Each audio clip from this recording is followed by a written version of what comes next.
great to have you here. We want to actually talk about from Ibadan to where? Harvard. For those young people in Africa, especially Nigeria, who are very much interested in what you now call Japa, is it? Japa it is.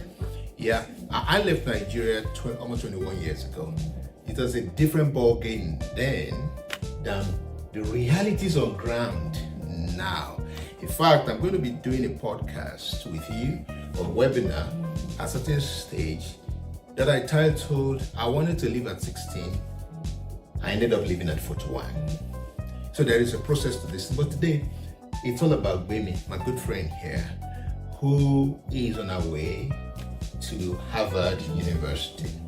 Now, Gbemi, a lot of young people, especially in Nigeria, would rather want to be in your shoes now, especially those who are interested in exploring the global world, and more than that, to also have opportunities that makes their life better.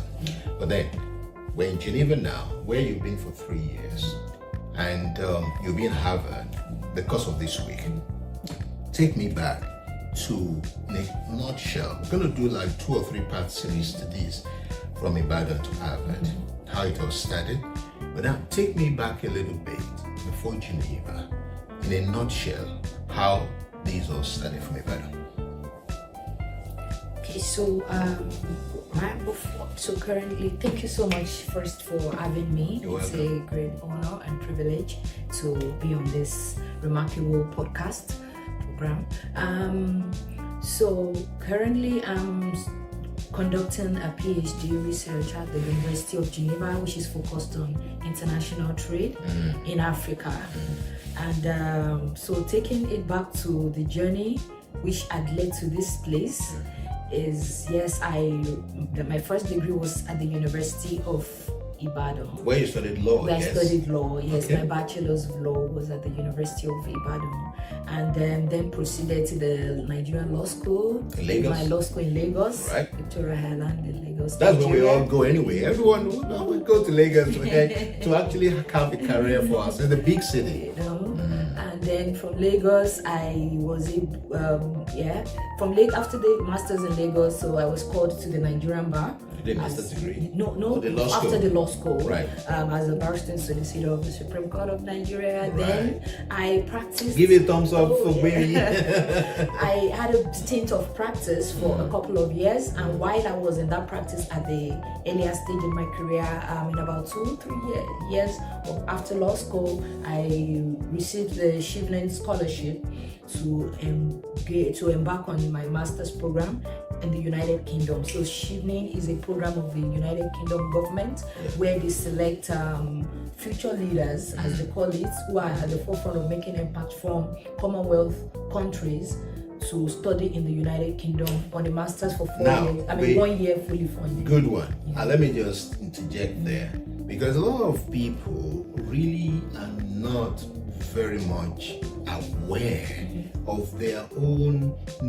personal need to take their destiny in their hands. It's all about finding the right information. Of course, now you have the internet, but for you to actually get a Shivlin scholarship, you have to get a 2-1 or something So at the minimum.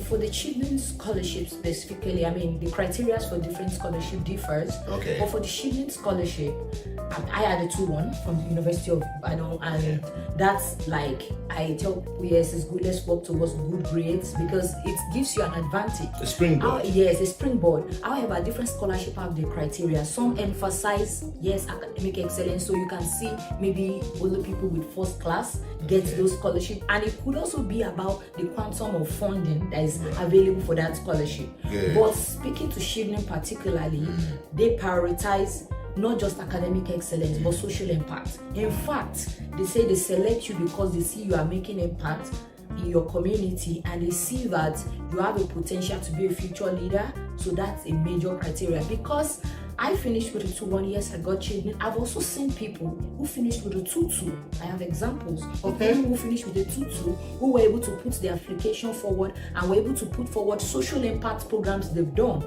Even in Nigeria, where I'm from. I mean, of course, there are about 51 countries that I can remember that are part of the countries that benefit from the shipment. Right. But Nigeria, like I've seen people with 2-2 who have been able to prove themselves before the panel in the course of the selection and have gotten shipment. In fact, I won't say I've seen, I've also heard that even maybe someone, or maybe just hear some of these things flying around, that maybe I had a third class or so, because again, there are circumstances in life that leads to people having some grades, but if there are other things that could cushion that and all. However, academic excellence is a priority, so it also gives you an advantage, because imagine if they have only the slots left and they have to look for a criteria, even though you've done so many impact, because the scholarship prioritize impact, but there has to be a criteria. So at that point they might say, okay, the criteria will be this person with this level of grade, because this is what we have left. Wonderful. Now, it's important for you viewers, especially the young people who are interested in going abroad. Don't just Japa anyhow. It could be very dangerous. But the point that Gbemi is trying to make right now is that there is a process, but that also the need to embrace the future while you're still doing what you are doing now. Now, when you talk about social impact, could you elaborate in a nutshell some of the things that you probably did that gave you an edge for you to be qualified for the Shibini Scholarship, for instance? Okay, so like I said, I read law at the University of Ibadan. Right. And reading law as a course in a university like University of Ibadan. We call it UI. We call it UI, because of our audience. Let me give the full name. University of Ibadan. It's intense. It is. The degree is intense in itself. But I also understand very early in life that education is not just also about the classroom traditional exposure to knowledge. There are some things in terms of balancing knowledge with even things beyond outside of the classroom, like beyond the walls of the classroom. So I started engaging in some of those things actually while I was in secondary school. You call it your worldview. Yes. So those things, so I was involved. So when I got to university, I knew that even though I'm going in to study an intense program like law, I was involved in different activities. In my first year, I joined the JCI Junior Chamber International. Right. So that's also an extracurricular in the context of the school. And then I was involved in the student union for my second year. Okay. Honestly, in my application for Shibnin, it was the leadership role I took in some of these extracurricular activities that I put forward.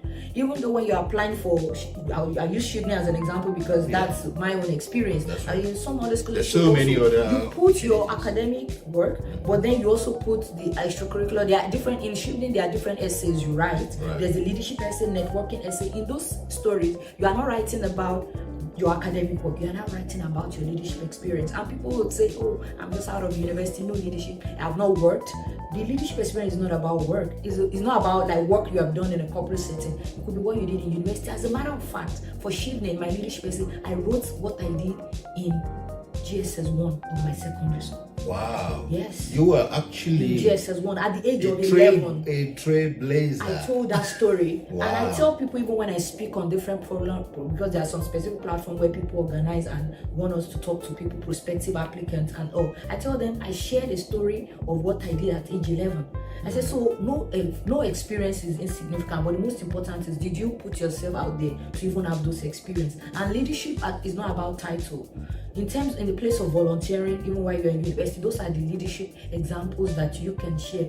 And at the point when I was doing those things, I didn't know it was going to come in handy in the future. But because of, I also had this mindset about wanting to make a change and impact wherever I find myself. Those things just come naturally to me in terms of putting myself forward for service and volunteering. So when the opportunity then comes where there's a platform that they want to maybe make a scholarship or make a reward to people who have had such experience, experiences. I don't have to look too far to look for the stories. I have the genuine story. I don't have to crack my head like, oh, will this work? I just put forward those stories. And of course, in the context of education, like, yes, your degree, you must have a certain qualifying degree. However, it's not about being the A1 student, like whatever the level of your brilliance in that contest is. Let me know, I don't know if that's the right word, but like you don't have to be like super duper intelligent. Like this scholarship is only for intelligent people. No, you can't be intelligent. Intelligence is also relative. What are you intelligent in? I agree with you. You know, so putting all of this together, and that is why I believe a prestigious scholarship like Shevnin will, I'm not speaking for them, but I'm just saying it. So this is not me quoting Shivnin, and everything I'm sharing is my own opinion, not that of the Shivnin or the award, the UK government that is awarding it. But I'm just saying it from experience that I believe that's why they also say they didn't just say only people with first class and 2-1 apply for Shivnin. They want to see they want to see your leadership story. They want to see your vote. They are very big on volunteering. Is it verifiable? Do they have to verify all the stories that you share in the application form, especially? Or it's just what you put in there, and so that's what you don't know what they do behind the scene, whether they contacted your school, whether they did that or not? That is it. So you wouldn't even want to put a story that is not true, because even in the selection process there's an interview. I remember the 11 years old story that it wasn't like a big deal to me, because I was so that particular story I remember, it was the fact that while I was 11 and I got into GSS1 in my secondary school, then I founded the school fellowship, even as a GSS1 student. Now when I was writing it in Shivnin, I didn't write it because again the people who are reviewing it are global. So if I write fellowship, they might not understand it in the context of faith-based organization, because I'm a Christian. So when I say fellowship, I'm saying okay, we bring people together to worship God. That's my own faith, and people of similar beliefs. But in the context of the application, I had to write that I found the religious organization in my school, and I talked about how I led that organization for 6 years, or how I led it for the first 3 years without holding a title, because for me founding it wasn't about the title, and there were people in senior classes, so I left the title to them and I just coordinated. And when I got to SS, I had to serve as the president for 3 years before going. So when I shared that story, I didn't see it as a big deal until during the interview phase. That's taking it back to the issue of verifying, because again it's very important that whatever thing you are putting forward in some of this application, they are true. So I didn't see it as a big deal, because he put it in the application until I got to the interview, and there was one woman on the panel and she was looking at me like, you founded something at 11? And then because again the essay is limited, so there's limit to what you can write when you're writing the application and the essay. But when she asked that question, I was so excited, because I then went into the depth of the story and took her through the process, and that was the verification. That's it. In the detail, you can't fault it. And of course, like you said, they could also go to the background. You never know. And now it's even in those times when I was applying, maybe internet and digital this thing is not as it is now, because post-COVID, what internet used to be post-COVID is not different. Before COVID is different from now. So now you can verify practically everything. It's a change. COVID has been a change. That's provided change. Yes. So that's interesting. Once you have the story, just put that story forward. Even if it's not verifiable on internet, so far you can defend it. I mean, in law we say the facts speak for itself. You can stand and say yes, you have the facts. It might not be on internet, you can always prove yourself. Thank you, Gbemi. Now, one of the things that I actually wanted to ask you is that when you decided on choosing the academic route to go abroad from Nigeria, was it the only consideration in your mind? Did you also possibly thought about, okay, let me just, like a lot of people do now, I will just take a visitor's visa, I will go and I will disappear to thin air without knowing where you are going and all that. Did that at any stage while in Nigeria? Because, for instance, in many African, I've had the privilege of living in a few African countries. The challenges are very similar. The opportunities are few, are far between, and the population is exploding to the extent that not too many people have access to be able to utilize their abilities to the maximum. did you consider any other route apart from the academic route? And if you didn't, what would you advise the young people to do as regard their due diligence and other considerations before they just decide to, leave their country and go to where they don't even have relatives, they don't know anybody, and they just want to disappear in thin air? Any piece of... So I would say should I call it philosophy or I would say mindset. It depends on what the mindset behind the Japa. Quote. Okay, I believe maybe for the audience, maybe some global audience that might not understand what we mean by Japa. Japa is like leaving your country of maybe origin or base because maybe you want to search for better opportunities somewhere in another country. Yeah, that's a Nigerian. So the Nigerian definition of it is what we refer to as Japa.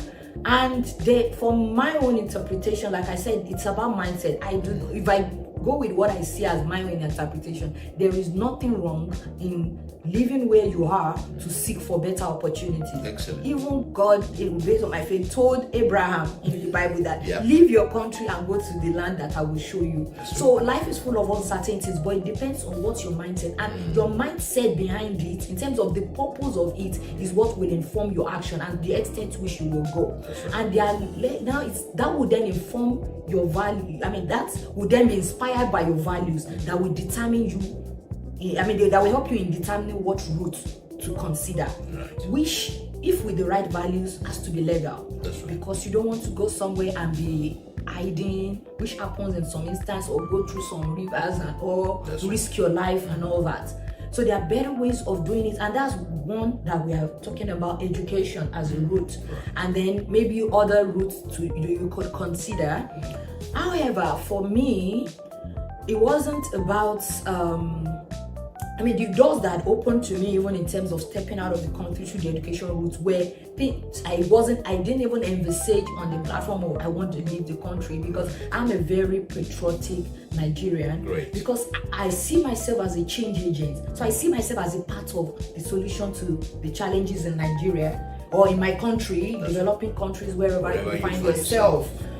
And that was why I was about my business, making my change project. I was doing different empowerment programs in Ibadan, in Lagos, across different states in Nigeria. And people reach out to me based on those work they've done. Like I got some contacts, like some people were like, oh, you are doing this program in Nigeria, we have this project. Some people from some Copenhagen, one particular project I worked on, and they were like, you are in them, and they were like, Copenhagen Consensus Center, that's the name, is a research center actually based in the US, but then they used that name, Copenhagen Consensus Center. They were there, and I was in university then, and they reached out to me that can I coordinate the project in Nigeria, and I did. Now I was myself, so all of this, even I was working on global projects even while in my own country. So there were things that were opening on it in itself, and it also opened my mind to the possibilities of global opportunities, global learning, global exposure that can help me to accelerate and scale up the impact I was making. And that is also what has opened the education route, because when Shivne was selecting the people, or these people were going to be considered for the scholarship, it was about what impact those people are making impact in their local communities. Right. So the impact you're making, or the difference you're making wherever you are now, is what is going to open the door. True. So, and that has been my own example. So to say that how you see yourself is not about escape, it's about you carry value. Any country you go to, they should be able to see you as a value added to them. So when you just stay, even in that process of while you are waiting for that opportunity, the question is, what are you doing in the period of that waiting? And I used to make an analogy with when we use that word waiting, maybe waiting for a better opportunity to travel or whatsoever. What do waiters do? Right. Waiters serve. They do. So waiters, when we say waiters in a restaurant, they wait on you, they serve. Yes, so while when you're waiting for that opportunity, why not serve?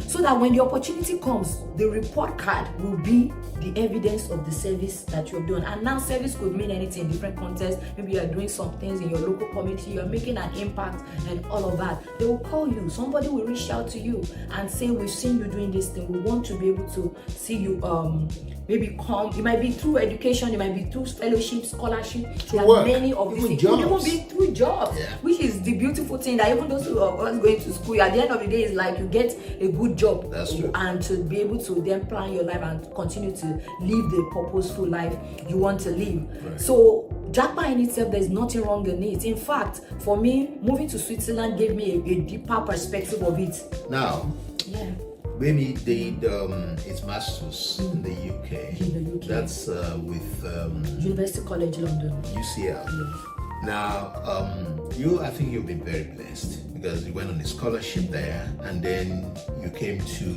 Geneva for a doctoral, a PhD program, probably on scholarship as well. I mean, kind of on. It's the admission, but the University of Geneva, the way it works is that it operates more like a federal kind of university, unlike the UK. Right. So there's just really like there's tuition, but more like a stipend that's not like stipend from them, but in terms of what you get to pay to access the education in Switzerland. Like administration fees. Yes. Probably it works like the way like an administration fee, the way it works in Nigeria. Okay. Yes. So there's really no much as to the tuition, and that's one of the information which we also try to share through some of these platforms. Exactly. Because some people believe that if I'm not going to the UK, or maybe in the context of Nigeria, most people are related with, they only know maybe school in Canada or school in the UK or maybe US, but there are some destinations that you can have access to quality education, high quality education, and you don't have to break a bank in that sense. True. But the information might not be out there, and thanks for platforms like this where we could share more about that. Yeah, I've been here for almost 14 years, and you came here to do your doctoral program, and you've been here for almost 3 years. Forget. And now, from transitioning from the UK, where you could easily have done your doctoral program or PhD program, why did you decide to choose an alternative country in Europe? Much less Switzerland. So for me, I before coming here for the PhD, I didn't even know so much about Switzerland. I mean, of course, you just know names of countries, but probably in terms of knowing so much about the country or what they do, I didn't. Until, like I said, it's what has always driven me is about how to make impact. Yes, impact in Nigeria. And for me, based on the different things I've been involved in, my scope of interest also expand to the level of the continent. Like Africa is a blessed continent. Yes. What can I do in my own little way? Yes, it might look like a drop of water in an ocean, but what little difference can I make? So when I got into London, into the University College London, and I was trying to pick an area of research for my thesis, this short thesis you do during a master's program, and I was like, I don't just want to do a thesis so that I can, complete the coursework for a master's, and then yes, I have master's in international to fulfill all righteousness. No, I'm like, what impact can this make beyond just having a LLM degree from UCL? And then I decided to what is going to give me utmost fulfillment in the context of everything I'm doing is to have a research that will be focused on Africa. But another thing again, I didn't also arrive at this by myself. I also sought counsel from alumni, mentors. I mean, it might not even really be mentors, because it might not really I had a close one-on-one in quotes relationship with them. Some of them it might just be through seeing what they are writing on LinkedIn, and you are catching inspiration that okay, this is the direction of things. And also I decided to I want to do a research focused on Africa. Maybe in that context they could feel role models, people who have been through a path that you are just embarking on, and you just look at what they are doing, what they are publishing. They might not even know you exist, but you're learning from them. And then I decided I was going to write on Africa. Your unknown admirers. People admire. It's very important for you to have people in your life who you can actually learn from, and they can become your unknown admirers. Get inspiration from the quality work they do, the impacts they making another. Okay, sorry for cutting you short. Yeah, so I mean, link up to that, the whole inspiration coming, and you know, I married all of those things. I decided I was going to write on Africa, but then it's a law research and all, putting all of these things together. That journey of that research took me into the context of trade, exploring trade issues. Wow. And when I started looking at that trade issues in the context of dispute settlement, I was more curious.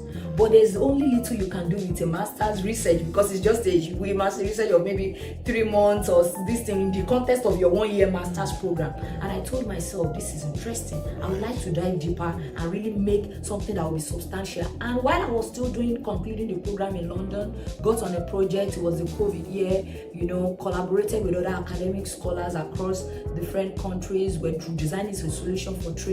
And then I told myself, and this opportunities about prospect of how to explore a PhD came up, where I could even dive deeper into a PhD research that gives you more time to go deep into the issues that you are now getting really interested in. Even though I know I've always wanted to do a PhD, but I never knew I was going to do it immediately, because you know, when we think about PhD, those times it's like, okay, maybe you do a PhD maybe when you're 50, you know, because again, you don't want to like later. Now, especially for our generation as millennials, we want to make money. So please, PhD later. Right. But for me personally, I've always admired to want to do a doctorate. You know, I love this interaction with knowledge, and you know, just bringing it together with making a change and all. So when the opportunity presented itself, or let me say the opportunity to do it immediately, I was like, oh, okay. But then it was more like, I also sought counsel then from some of the professors and all of that. And like, okay, why not? So the advice was like, why not just do it now?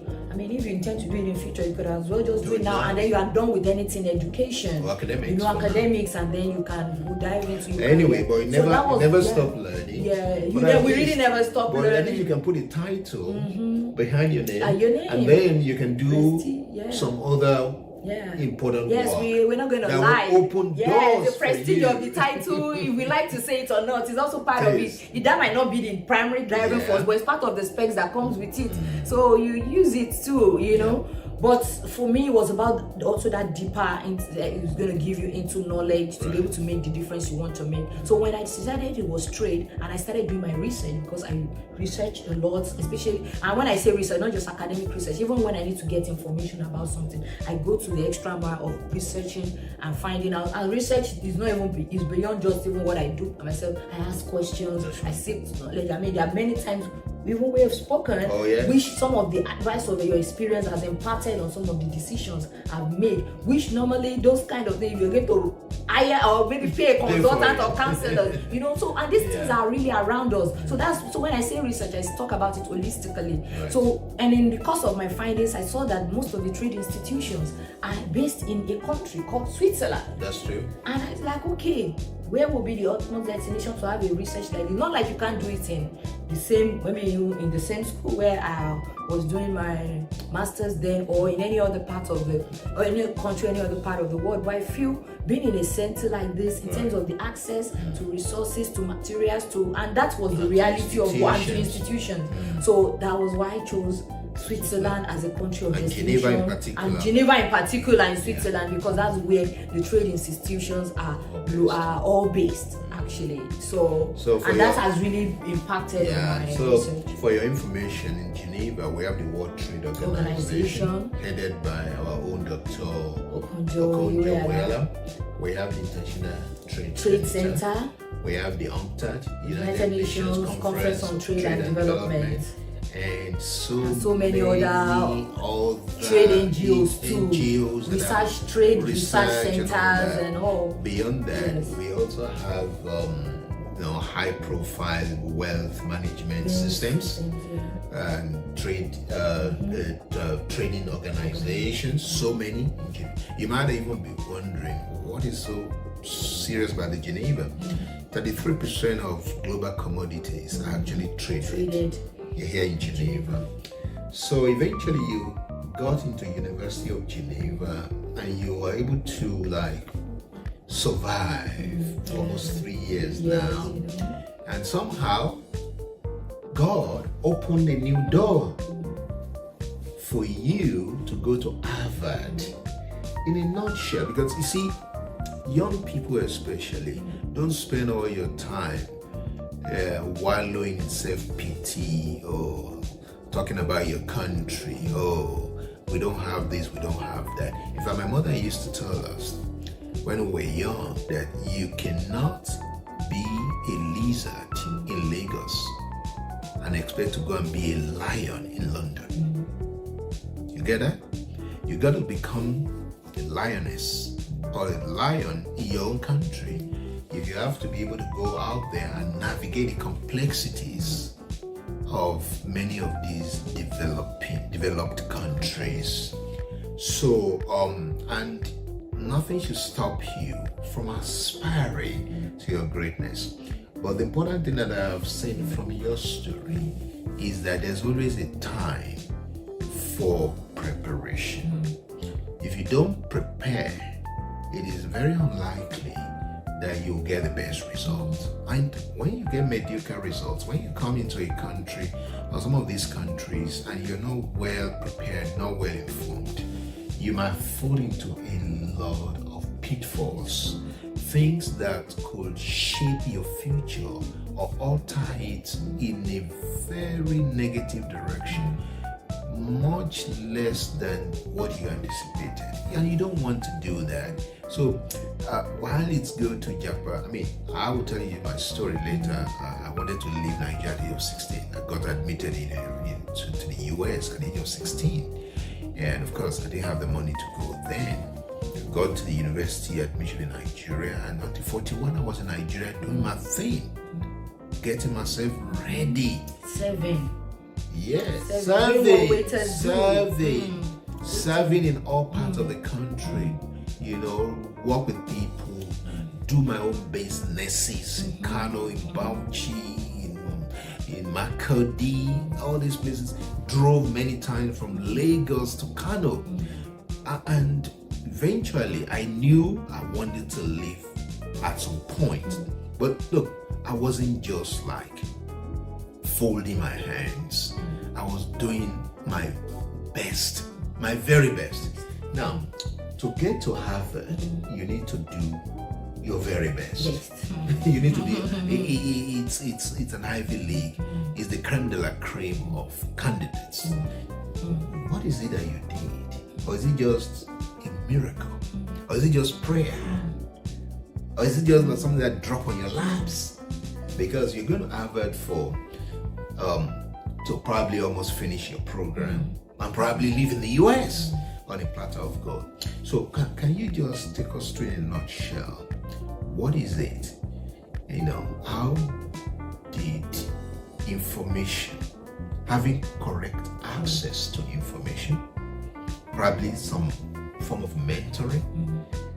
We cannot finish this today because we're not going to the integrity of Ibadan, of Lagos, of London, of Geneva. 3 years in Geneva is not a joke. And then, of course, but what interests me is the journey that started with Ibadan is ending up in Ibadan is like the melting pot of academic thing in Nigeria. You're going to the melting pot. You went to the melting pot of academics in the UK. Now, Geneva is the melting pot in.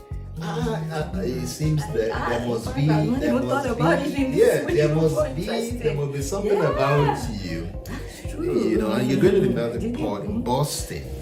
You know, so in a nutshell, share with the audience, especially the young people. You're in your early 30s, great. Some of us didn't have that privilege. Yeah. I finished my PhD at the age of 57. So never say never. You can always try. But how is it? What is it that eventually is seeing you going to Harvard?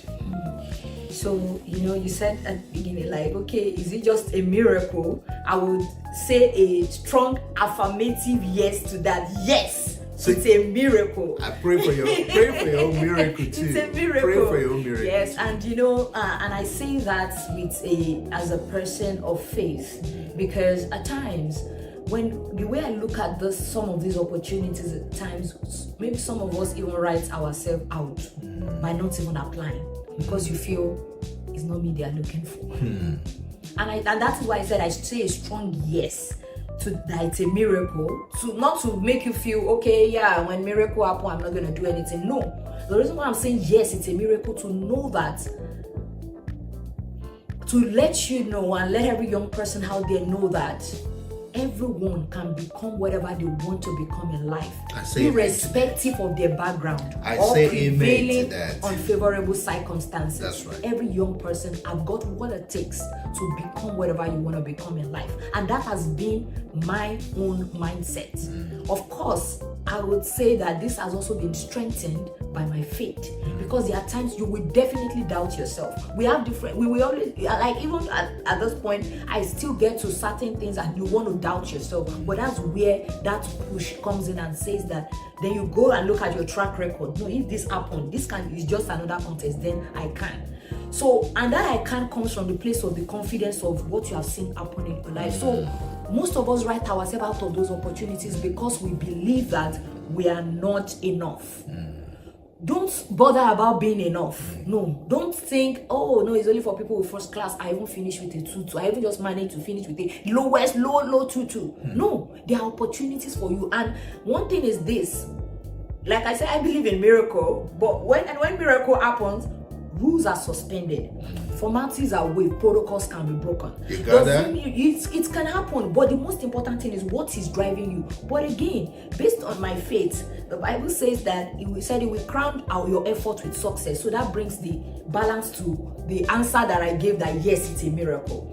If you did not make an effort, what is the miracle going to happen? What's going to activate on to then become a miracle? No. So that is where the place of our efforts, and for me that has been it in my journey. It has not been easy, but when I was coming to Geneva, I didn't envisage the journey is going to lead me to Harvard. No. When we go into the other part, when we get to explore more on some of the things that I did in the process, because the idea is to be able to explain some of those things. Yes, your reality, the different realities of everybody listening might be different, but you can scoop lessons that you can then adapt to your context. That's right. and then even be able to achieve greater results than the person you are listening to has achieved, because that could even be the list of your own achievement. But that is to say that I have had to, resilience was a key factor for me. Right. Because there were times when it was just very tough. There were times where you I saw something on the internet yesterday, and it shows two cars. They were parked at the back of each other like this. They were close like this, and I saw one of these our PhD memes. Then somebody wrote on it, the gap between me, between the decision of me quitting my PhD and thinking of continuing.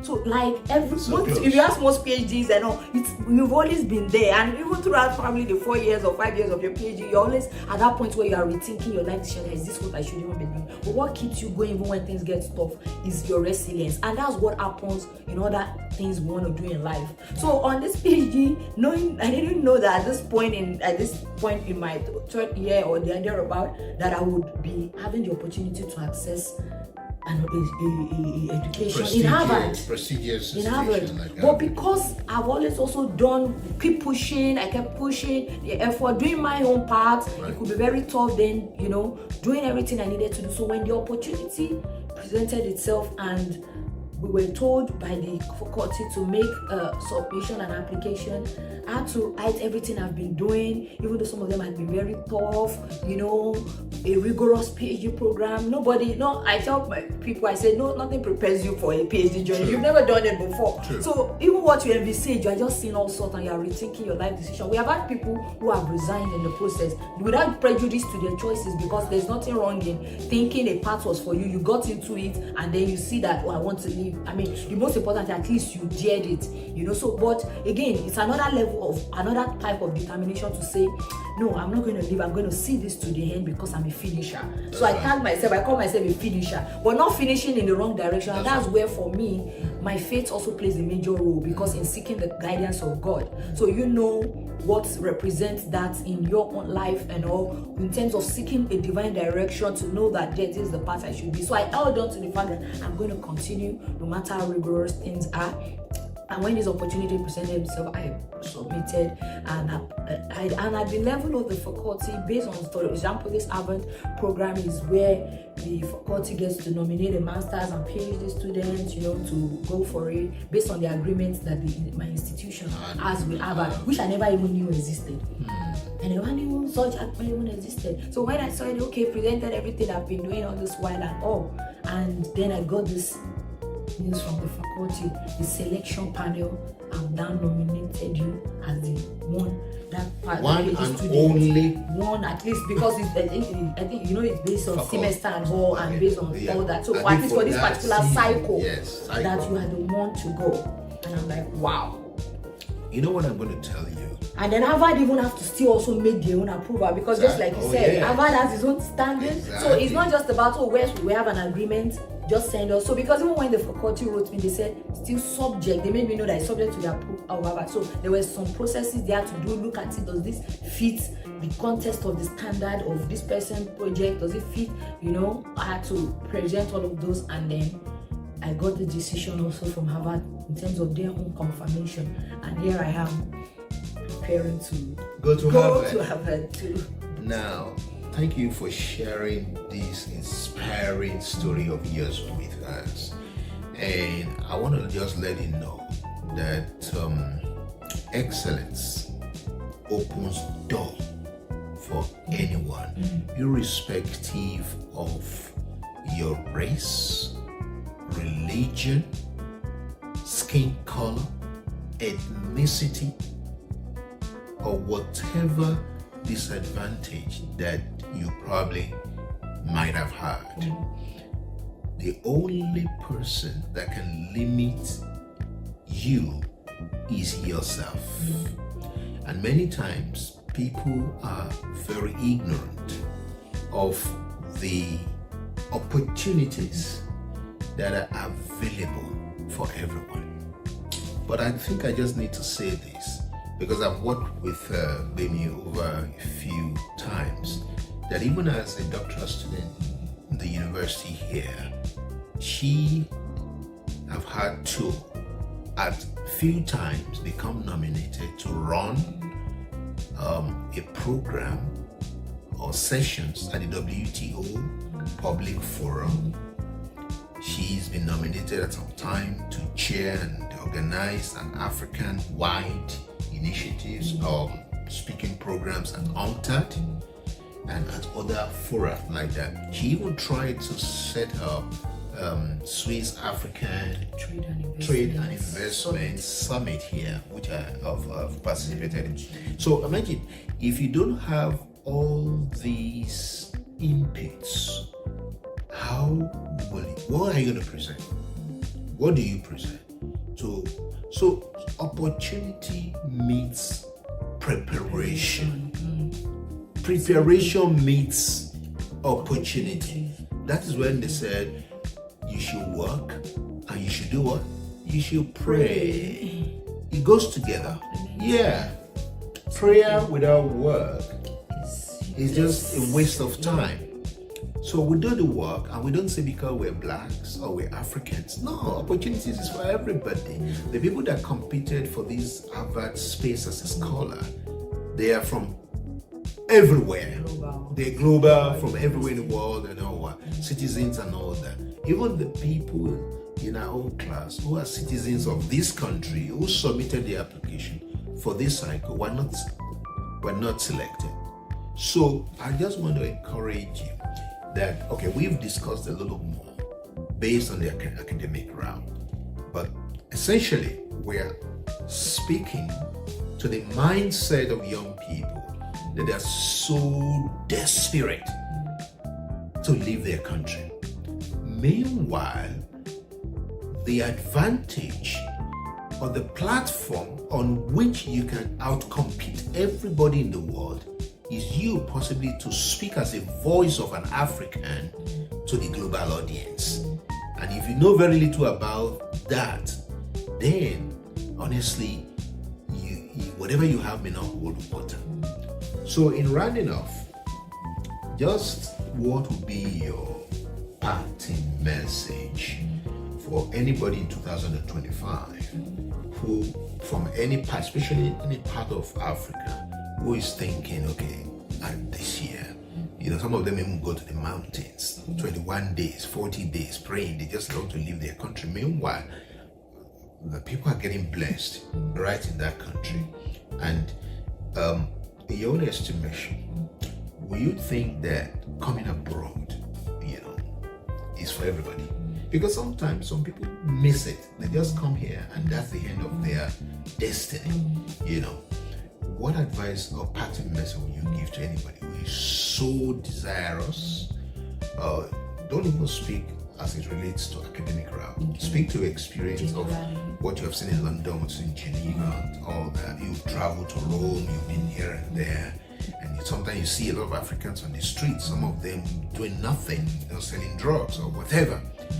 Speak, a parting message to somebody who is so perturbed, who is so agitated, who is so desperate, want to do anything just to dump what they are doing right now and jump on the plane or jump on the ship or even run through the desert. And you just, say something to such a person. Thank you very much. I would conclude by sharing this particular quote that says that your dreams, no matter where you're from, your dreams are valid. That's right. So let me use that as a premise to say that your dream maybe to step out beyond the borders of where you're from to Japa, like we say it in the context of this podcast, is valid. And when I say valid, in the sense that then you have to also now question what is your motive. But how do you see yourself? Are you seeing yourself as someone who just wants to escape? Then that might not be the right approach. So that might not apply to the quotes that I just gave, that your dreams are valid, because it will determine your approach, which you might not get the result you want to envisage. But if you see yourself as a change agent, someone who wants to make a difference. Now, making a difference could be in your country, could be where you're going to, but if you see yourself, it will even determine how you carry yourself when you get to those places. True. No matter what route you explore. True. Because you see yourself as a value adder. In fact, you go to, so maybe because of the change, or because I wasn't saying leaving a country or going out of the country as a Japa thing. I even see it as a place whereby I'm a stakeholder, whereby to make the connection and connect the dots back to how all of these engagements in these different countries can make an impact in my country and can make an impact in my continent. But then generally I would say there is nothing wrong in seeking a better life. Because again, when you have a better life, is then you can even do the things that makes an impact. Because honestly, if we look at the Maslow's hierarchy of need, when we talk of the things that has to be fulfillment, it's at the top of the pyramid. There are some basics and necessities of life. And when you see young people or anybody, not even just who wants to Japa, it's about some of those basic necessities at times. And maybe those things are not available where we are. But it's about also how can we create that life to meet the basic needs at that level of the pyramid first. So if it means you going out of the country to achieve that, for me personally, it's my own personal point of view, please go for it. Go for it in the different routes you could explore, either education, job, or whatever reason. But why waiting for it? Because again, it's not just about saying go for it. Go for it is about resources. In short, that's the foundation. But there are scholarships, there are things that I studied in the UK. My tuition fee, I remember, for UCL was about £3,000 just for tuition as at then in 2019. So I'm like, I tell people, I say, I never thought of anywhere in my life that I would have been able to get that money to want to study abroad. But here is it, I got a scholarship. So what you can start to do, even while you're going to the prayers, I mean, that's a very great approach, foundation, but then you have to complement it with action. Start researching fellowship, start going online, go on LinkedIn, sign up to different newsletters. There are many names like that online. Opportunities for Africa. I mean, maybe some of them, this is even their names I'm mentioning because they're just names that are on your head. Opportunities, there's different like that.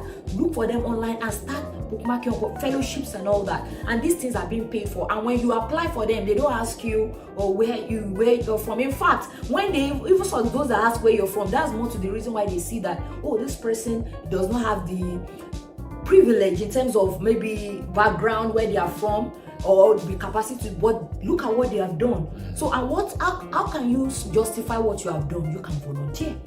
So those were the strategy we use. I would say for myself, we used, and a couple of my friends that we probably are not from, when you put in quote, privileged background. What an important and exhilarating conversation we have had on, seeking new opportunities. Japa has some other, is known in some other places. Now, if you have been, thank you for all these things you have shared from your own personal experience and your own personal journey.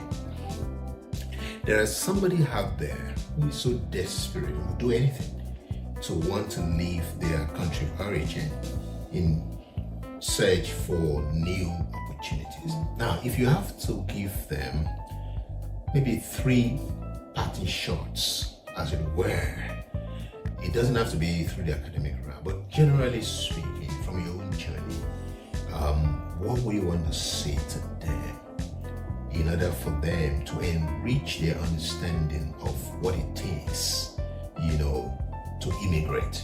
I mean, if you're looking to seek opportunities with respect to how to be able to position yourself as someone who wants as a global citizen. As a global citizen, thank you. Yeah. As a global citizen, because I mean our context of discussion is Japa, yes. but I want to package the Japa very well, and thank you. That is the word, yes. to enhance your prospect of harnessing global mobility opportunity. You must strategically position yourself such that now the opportunities could come through the academic care route, but that's just one of many other routes. It could come so many. It could be fellowships, it could be job, it could be different avenues. But the question is, what are you currently doing, even while you are waiting? Especially what we are emphasizing here is doing it the right way, doing it a way that you'll be confident that yes, this is how I did it. And drawing from my own experience, I would say that what you can begin to do now is first to harness the power of community. Where you are now, harness the power of association, the groups that you can join, where they share some of the information. You can't just be an island and don't isolate yourself. The power of information, and you get this information from community, from people not around from angels. You, not like it's going to drop just from somewhere. No. So power of community, and alongside to that, I would say volunteering. And I mentioned volunteering because of some of us that probably are only able to harness this opportunity only through avenues like scholarship. For example, if you're looking at the education route, and you know that with the state of things, I can't even afford the registration fee of a university abroad, let alone the tuition fee. But there is a way you can take advantage of scholarship. But those scholarships also don't come just on a platter of gold that, we think you need this, we give it to you. You have to apply. So that's why I'm tying these 3 together. Now, for your application, the first thing I mentioned is community. In those communities, that's probably where you also hear the information about things you can apply to. Now, the volunteering I mentioned before is the fact that when you are filling those applications, you will have to put stories of things you've done. Now, it might also be probably things you did and you were paid for, even if it was a paid volunteering opportunity. But the most important thing is you were doing something that you can put as a story, craft as a story in that application, which, like we said, could be education routes application, it could be job, it could be fellowship, it could be any opportunity in that context that just makes you global and get another kind of experience outside of your country of base or origin or where you are now. But those are the things you can begin to do now, even as this year, just kicking in. So you can begin to engage in those things now. And then I'll summarize it again. Join community, volunteer, and apply. That's right. In community, you get information. When you volunteer, you have a story. When you apply, you put the story in the application, and then the sky is just your starting point, because you are then well positioned for these opportunities, and the doors will open up for you. And the sky is even the springboard. I don't even Exactly, say the limit. not It's the the limit. springboard, not even the limit. I like that. I like that. Now you've had it all. This is just the series we're going to be doing, and of course, like the video, share it, subscribe to it. But more importantly, you can DM us. You know, I've been out of my country for almost 21 years now. I've interacted very, very well with people in the international community, United Nations. I know almost everything about it. I've interacted with people in the United Nations. I run my own company and all that. And we can help you. We can give you advice. We can mentor you. You know, show a seamless way to make sure you don't break the bank. You don't need to break the bank. And you don't need to burn all your bridges just because you must leave, you must japa by all means. No, not all that glitters is gold.